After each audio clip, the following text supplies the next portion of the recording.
So this is the Digitech whammy pedal, and it sounds absolutely insane when you combine it with a vocoder. I've been using this effect for a few years now, and I'm going to show you how to do it. So first of all, we need to record our guitar part through the whammy pedal.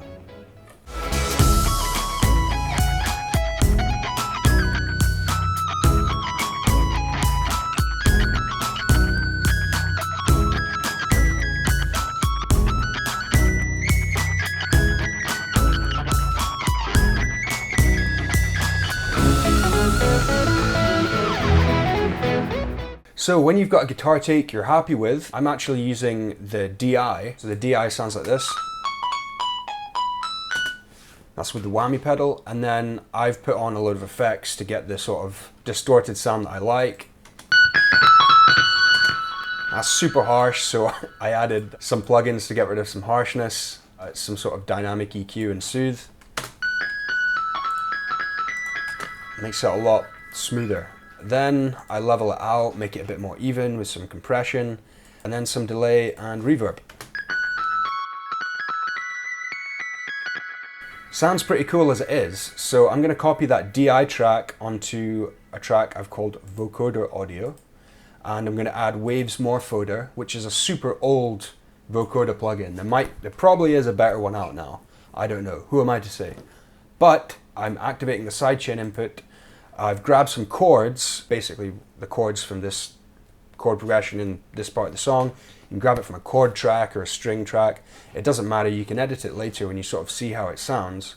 But when you use it, I'm using the morph setting here, which isn't going to be playing this audio track. It's not going to be playing the sort of synth chords. It's going to be playing the morphoded, vocoded combination between the two, and that's going to sound like this.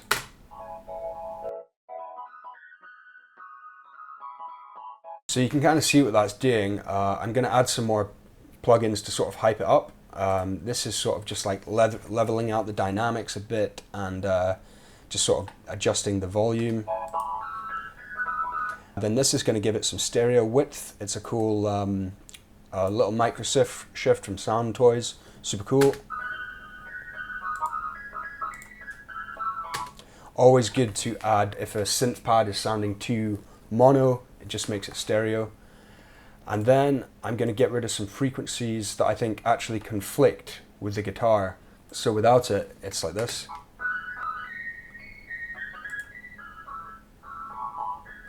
These are frequencies that are very strong in the guitar track. Here. So that's going to give it some extra separation, and then I've just got some reverb for more hype. Lovely. And then just some multiband compression to even it out a bit.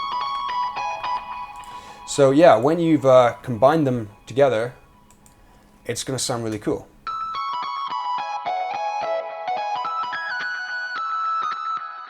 And then when you combine it in the mix, it's going to sound even cooler.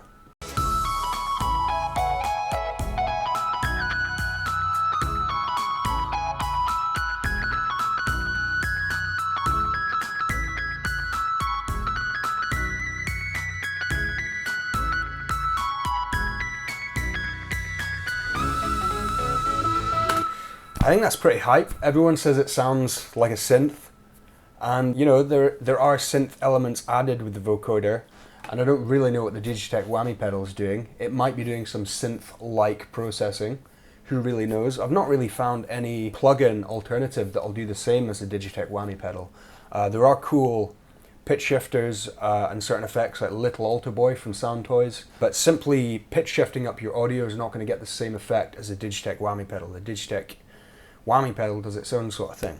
So you can experiment with the MIDI and find out what octave is going to work for you. This is the octave I went with because if I do it any higher, it's a bit harsh and grim, and that's going to conflict with the original guitar take as opposed to complement it. So there's actually, if you listen to the backing, there's no pads in this section, I don't think.